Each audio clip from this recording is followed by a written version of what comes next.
Вот сын растет, он будет знать, кто он, откуда он пошел, где его корни, к кому он может обратиться.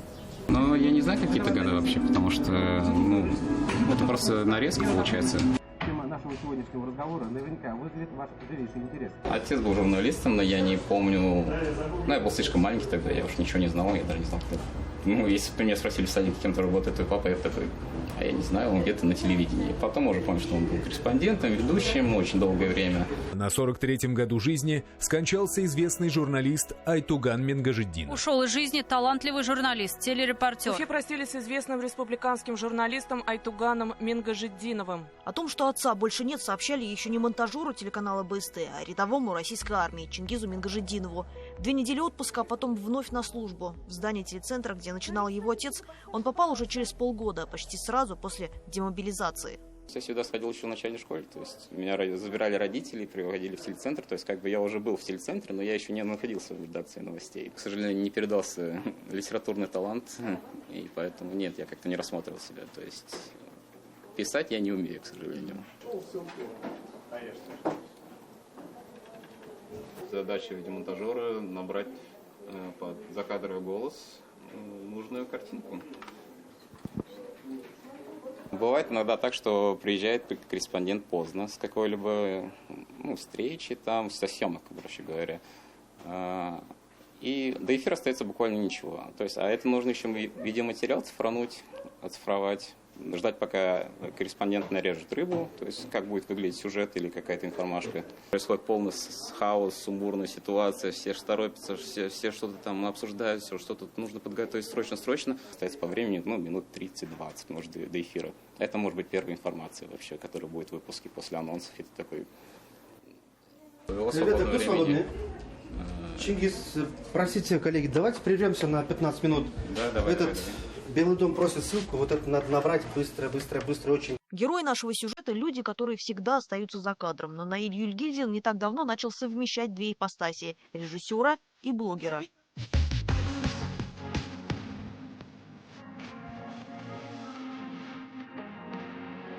Чтобы получилось минутное видео, иногда нужны часы работы за кадром. Вот отсюда вот получается прямо в камеру вот так отходишь и делаешь какое-нибудь движение.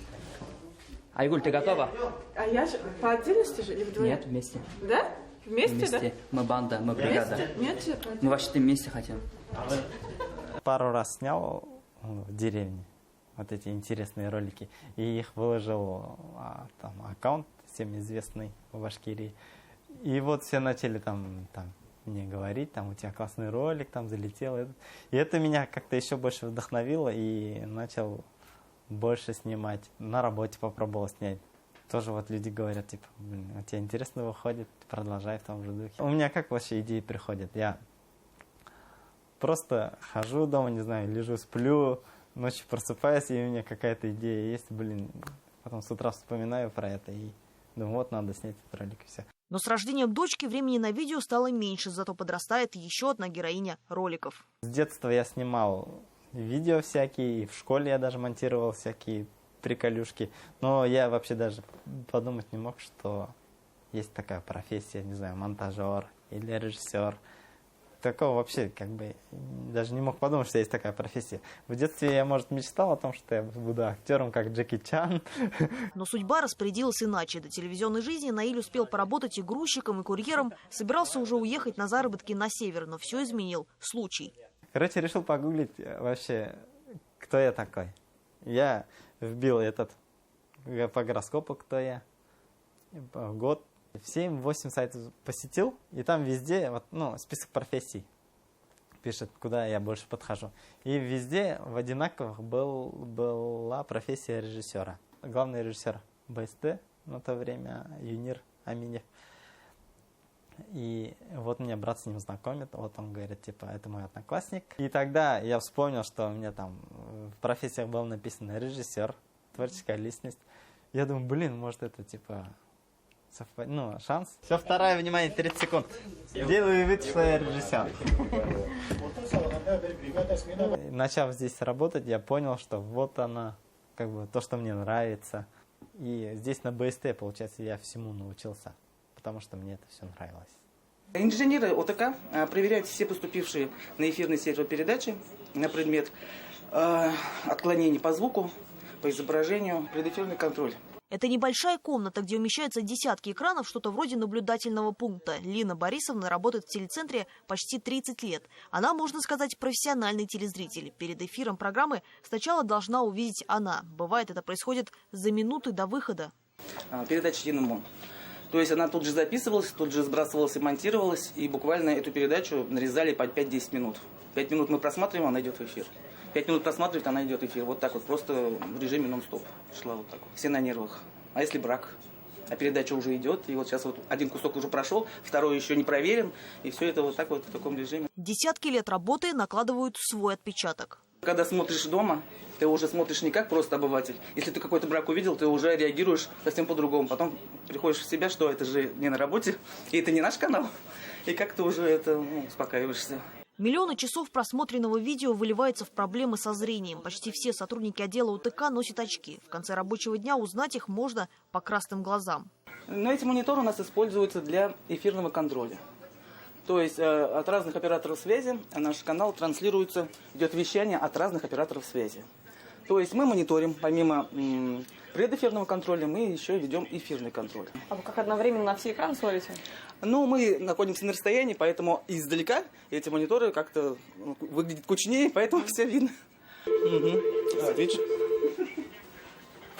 Алло, ТК? Исправлен пока нет, сейчас посмотрю.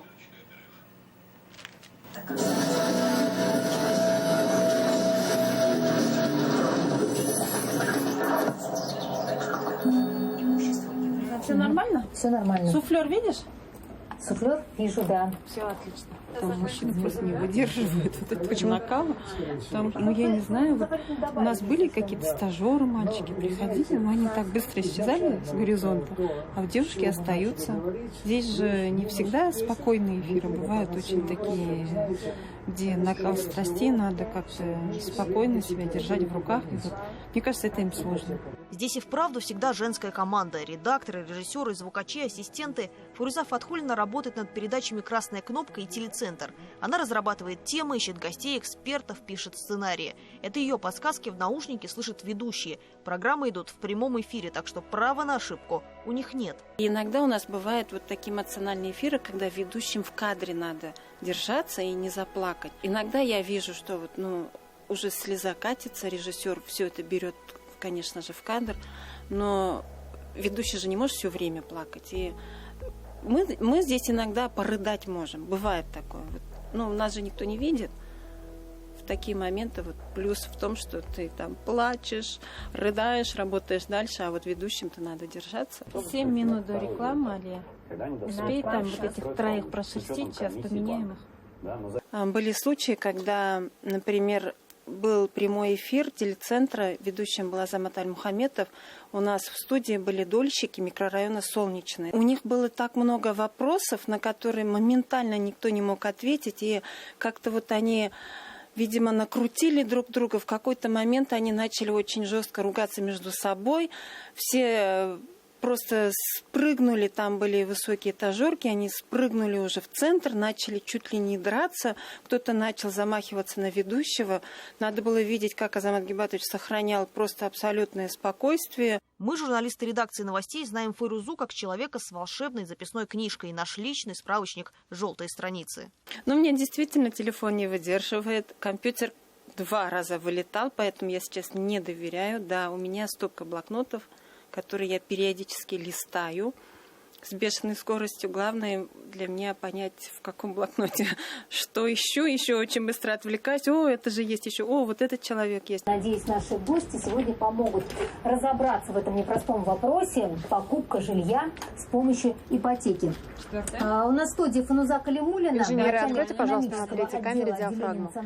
Алит, все поняли. Сейчас диафрагму поправим. Все будет красиво, все будет достойно. Не переживай. Ирину Вениаминовну можно услышать и без микрофона. Это наш самый громогласный сотрудник. А ее приветствие с утра бодрит лучше, чем кофе. Здравствуйте! Здравствуйте. В далекие времена, когда были пионерские лагеря, я просто была командиром отряда. А для того, чтобы сказать командиру отряда речевку там или девиз, надо иметь громкий голос поставленный. Вот с тех времен у меня этот голос сохранился. Но с пионерскими лагерями покончено давно. Еще в прошлом веке из авиационного института Ирина Вениаминовна вышла с дипломом электромеханика и с техникой до сих пор на «ты». Ее «здравствуйте» в стенах телецентра звучит уже 30 лет. У каждого прибора, даже бытового, есть свои технические характеристики. Так и в телевизионном сигнале тоже есть свои характеристики. То есть есть уровни красного, уровни синего там. Есть диафрагмы. То есть поэтому нужно следить за ними, чтобы был не пересвет, чтобы были вы красивыми. И мы тоже за экраном. Что-то надо гримера, наверное, позвать. Что-то бледненькая какая-то, что-то как-то мне не нравится. То есть у меня же здесь мама еще работала, тоже гримером.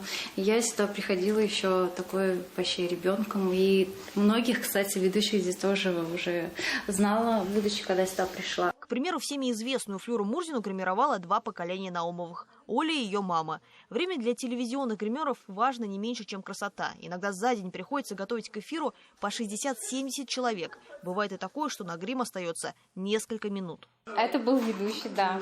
И он просто забыл прийти на грим. Ему через 3 минуты буквально нужно было бы сидеть уже в студии. И он залетает. И вот мы все на ходу тут за 1 минуту. И у нас как бы выбора нет, он по-любому должен был успеть. Так что, слава богу. У них всегда есть волшебные средства. Эти девушки могут сбросить вам пару лишних килограмм или даже лет. Некоторые гости программ напрямую обращаются с подобными просьбами. Случались на их практике и нападения. Например, приводили бы шимпанзе, то есть она с меня ростом, и получается, я тоже хотела, как все, сфотографироваться, и я к ней подошла, она меня тут же схватила и потянулась, и так крепко-крепко обняла. И то есть я даже не успела испугаться, как те, кто сопровождал ее, такие: девушка, не волнуйтесь, пожалуйста, не волнуйтесь, только не дергайтесь. Я понимала, что она, в принципе, может мне в шею вцепиться, наверное, как-то укусить, я не знаю. И то есть меня потихонечку, минут 10 ее уговаривали, чтобы она меня отпустила, потому что она сидела так со мной в обнимку. Я такая... Кулемин за воротами, Манинин. Удаление будет. Что, удаление будет в составе ЮНАЭЦ? Да, совершенно верно. Салават Юлаев будет играть в меньшинстве. Он быстрее судей видит, было ли на самом деле нарушение, может посмотреть его из разных точек, благодаря камерам. Как это увидят телезрители по всей России, зависит тоже от него. Эльдар Абзалилов – режиссер спортивных трансляций, десятки чемпионатов мира, 2 универсиады и, главное, в копилку опыта – Олимпиада 2014 года в Сочи. На лыжных гонках работали в 2014 году на Олимпиаде в Сочи. То есть та самая победа Александра Легкова.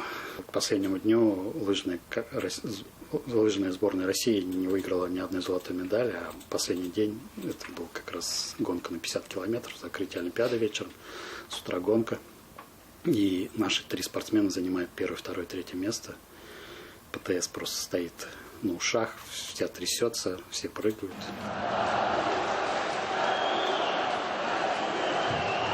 Вместе с Эльдаром на Олимпиаде работал и Вадим Семенов. Он, можно сказать, продолжил династию олимпийских операторов. Его дедушка снимал Олимпиаду 80. С детства мне дедушка подарил фотоаппарат, я ходил, фотографировал. Он мне подсказывал, как правильно строить кадр. Начал проситься к нему поближе за камеру, садиться там. Он ставил небольшой стульчик, я там рядышком сидел, смотрел, как дедушка работает, и смотрел на хоккей. Я очень хотел вместе с ним поработать, но получилось так, что я стал оператором уже после того, как его не стало.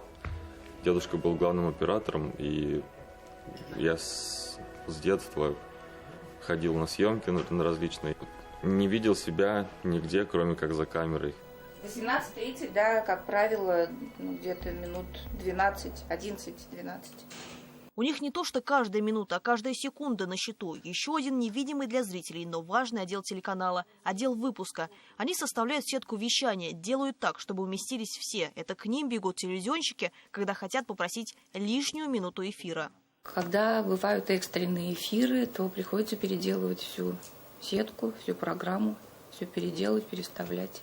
Круглые сутки девочки сидят, работают. Раньше все расписывали от руки на листочках, сейчас выручают специальные программы. Супруг Айгуль чаще тоже работает за кадром, но вот голос его слышит вся республика. Я на телевидении, он на радио «Спутник ФМ», радиоведущим Трофим Татарников. Так получается, что мы круглые сутки как будто бы вместе, но как будто бы и нет. Кто первый на работу ходит? Конечно же он. Он встает в 4 утра и уходит с 6 часов уже в эфире. Гузель новости просит дополнительно 1 минуту. Айгуль, хорошо. Эфир, работаем.